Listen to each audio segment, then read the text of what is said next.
पांडवों का कौन सा भाई था महान ज्योतिषी जिसने दुर्योधन को बता दिया था कि कैसे होगा पांडवों का विनाश। दोस्तों, पांडव भाइयों में सबसे छोटे माने गए हैं सहदेव। सहदेव एक महान ज्योतिषी थे। ग्रह नक्षत्र की चालें जुबानी उनको मालूम रहती थी। वो लगातार पांडवों को जरूरी सलाह भी देते थे जो उनके काफी काम की भी होती थी। पांडव भाइयों में सहदेव महान ज्योतिषी विद्वान थे। वो अपनी इस विद्या के जरिए बहुत कुछ समय से पहले ही जान लेते थे। पांडवों को समय समय पर उन्होंने ज्योतिषी सलाह देकर बचाया भी और कुछ जगहों पर आगाह भी किया। जैसे उन्होंने पहले ही बता दिया था कि महाभारत जैसा युद्ध होगा, इसमें पांडवों के सभी बेटे मारे जाएंगे। ये चेतावनी भी उन्होंने दी थी। एक वाक्य ये भी आता है कि पांडवों के सबसे बड़े दुश्मन दुर्योधन ने एक बार सहदेव से ऐसी ज्योतिषी सलाह ली थी कि खुद पांडव उससे खतरे में पड़ गए थे। फिर कृष्ण ने उस संकट को अपनी युक्ति से टाल दिया।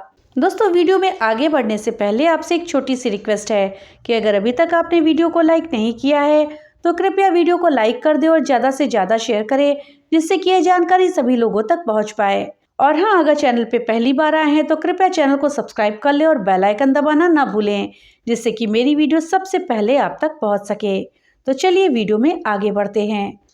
5 पांडवों में से नकुल और सहदेव दोनों ही माद्री अश्विन कुमार के पुत्र थे, लेकिन उनको पांडु पुत्र माना जाता है क्योंकि माद्री पांडु की पत्नी थी। पांडु को श्राप था कि जब भी वो कुंती या माद्री के साथ सहवास करेंगे तो तुरंत ही वो मृत्यु को प्राप्त हो जाएंगे। इसलिए कुंती को प्राप्त मंत्र शक्ति के बल पर 4 पुत्र उत्पन्न हुए और वही मंत्र विद्या जब उन्होंने माद्री को बताई तो उनको भी 2 पुत्र हुए। इस तरह से दोनों को 6 पुत्र मिले, जिसमें से एक कर्ण भी थे। मद्र देश के राजा शल्य नकुल सहदेव के सगे मामा थे। शल्य श्री राम के कुल से माने गए हैं। शल्यु कौरवों की ओर से लड़े थे। जब नकुल और सहदेव का जन्म हुआ तब आकाशवाणी हुई थी कि शक्ति और रूप में ये जुड़वा बंधु स्वयं जुड़वा अश्विनों से बढ़कर होंगे। दोनों को ही अश्विनी कुमारों के औरस और पांडु के क्षेत्रज पुत्र कहते हैं। दोस्तों, ये भी अपने पिता और भाई की तरह ही पशुपालन शास्त्र और चिकित्सा में दक्ष थे और अज्ञातवास के समय विराट के यहाँ इन्होंने पशुओं की देखरेख का काम किया। महाभारत युद्ध में सहदेव के अश्व के रथ के अश्व तितर के रंग के थे और उनके रथ पर हंस का ध्वज लहराता था। माना जाता है कि मृत्यु के समय सहदेव की उम्र 105 वर्ष की थी। सहदेव अच्छे रथ योद्धा माने जाते हैं। इन्होंने शकुनी और उसके पुत्रों का वध किया था। सहदेव ने द्रोणाचार्य से ही धर्म, शास्त्र, चिकित्सा के अलावा ज्योतिष विद्या भी सीखी थी। सहदेव भविष्य में होने वाली हर घटना को पहले से ही जान लेते थे। वो जानते थे कि महाभारत में होने वाली कौन सी घटनाएं हैं, कौन किसको मारेगा और कौन विजयी होगा। लेकिन भगवान श्री कृष्ण ने उसे श्राप दिया था कि अगर वो ये बात लोगों को बताएंगे तो उनकी तुरंत ही मृत्यु हो जाएगी, जिसने उनकी भूमिका को सीमित कर दिया था। कई बार उन्हें अपने परिजनों से जुड़े आसन्न विनाश का पता चल जाता था, लेकिन वो अपने प्रियजनों को इस बारे में नहीं बता पाते थे। ज्योतिष में सहदेव की विशेषज्ञता ने उन्हें एक महत्वपूर्ण सलाहकार बनाया। उन्हें देवताओं के दिव्य शिक्षक बृहस्पति से भी अधिक बुद्धिमान माना जाता था। वो तमाम लोगों को ज्योतिष परामर्श देने का काम करते थे। सहदेव को त्रिकाल ज्ञानी के रूप में जाना जाता था, जिसका अर्थ है कि उनके पास भूत, वर्तमान और भविष्य को जानने की शक्ति थी। उन्होंने ही भविष्यवाणी की थी कि अश्वत्थामा युद्ध के दौरान पांडवों के बेटे को मार देगा। ज्योतिष के अलावा सहदेव चिकित्सा, राज्य कला और मार्शल आर्ट जैसे विभिन्न क्षेत्रों में भी पारंगत थे। उनका यह सिद्धांत था कि जो भी उनके पास ज्योतिषी सलाह के लिए आएगा उसे वो सब कुछ सही सही बता देंगे। बेशक इसमें एक बार उनका और उनके भाइयों का बहुत बड़ा नुकसान होने वाला था। उन्होंने पांडवों के विनाश के बारे में महत्वपूर्ण अनुष्ठान की जानकारी उनके सबसे बड़े दुश्मन दुर्योधन को दे दी थी। कुरुक्षेत्र युद्ध की शुरुआत जैसे महत्वपूर्ण कार्यों के लिए शुभ समय निर्धारित करने के लिए दुर्योधन ने सहदेव से परामर्श लिया था। अपनी ईमानदारी की वजह से उन्हें अपने दुश्मनों को भी ये जानकारी देनी पड़ी थी। इसके बाद भी दुर्योधन रुके नहीं, बल्कि ये पूछ लिया कि आखिर पांडवों के खिलाफ कौन सा ऐसा अनुष्ठान किया जा सकता है जिससे उन्हें महाभारत युद्ध में हर हाल में विजय मिल जाए।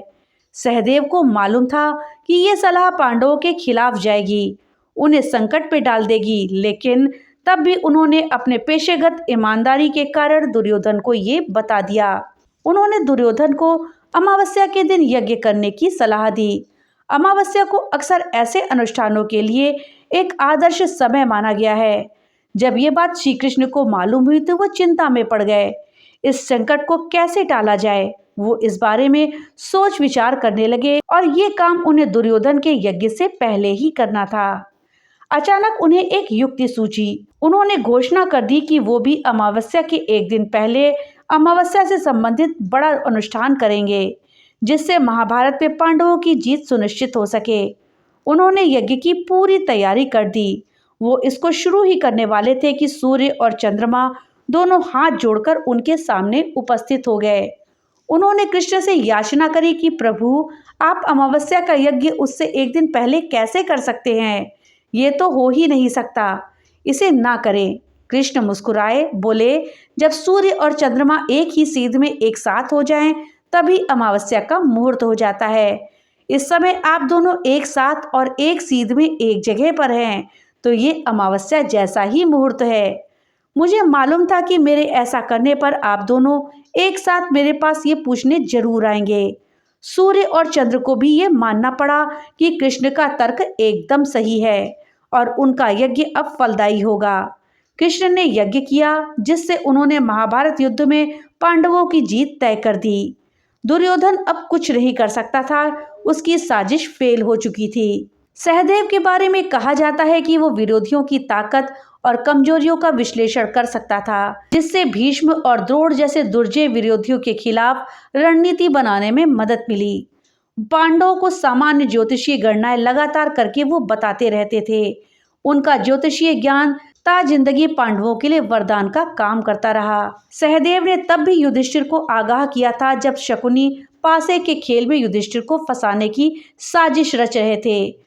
तब भी सहदेव ने बड़े भाई को इसमें हिस्सा न लेने की सलाह दी थी, लेकिन तब युधिष्ठिर ने इसे नहीं माना। सहदेव का ज्योतिषीय ज्ञान अक्सर नैतिक विचारों से जुड़ा हुआ होता था। पांडवों को युद्ध में भी सही तरीके से काम करने के बारे में वो बताते रहते थे।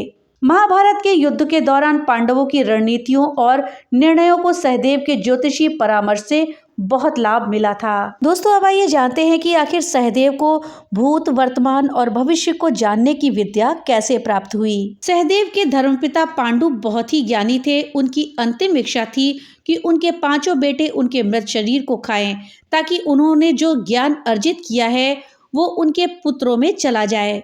सिर्फ सहदेव ने ही हिम्मत दिखाकर पिता की इच्छा का पालन किया और उन्होंने पिता के मस्तिष्क के 3 हिस्से खा लिए।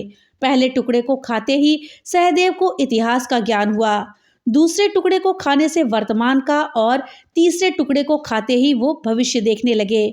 इस तरह वो त्रिकालज्ञ बन गए।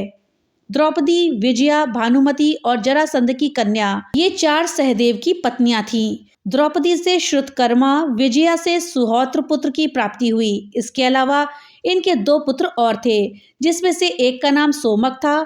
सहदेव के नाम से 3 ग्रंथ प्राप्त होते हैं। पहला व्याधि संध विमर्दन, दूसरा अग्निस्त्रोत और तीसरा शकुन परीक्षा। पांडवों ने अलग अलग दिशाओं में जाकर अपने राज्य का विस्तार किया था। सहदेव ने त्रैपुर और पौरवेश्वर राजाओं को परास्त करके दक्षिण भारत के समुद्र तटवर्ती राजाओं को परास्त किया था। उन्होंने शूपार्क, तालाकट, दंडक, समुद्रद्वीपवासी, म्लेच्छ, निषाद, पुरुषाद, कर्णप्रावरण, नर राक्षस योनि, कालमुख, कोलगिरी, सुरभिपट्टन, ताम्रदीप, रामक पर्वत और तिमिंगल आदि राजाओं के राज्य को अपने अधीन कर लिया था। तो दोस्तों, ये थी जानकारी पांडवों के सबसे छोटे भाई सहदेव के विषय में। जानकारी आपको कैसी लगी हमें कमेंट बॉक्स में लिख करके जरूर बताइएगा। तो मिलते हैं अगली नई वीडियो के साथ, तब तक के लिए राधे राधे।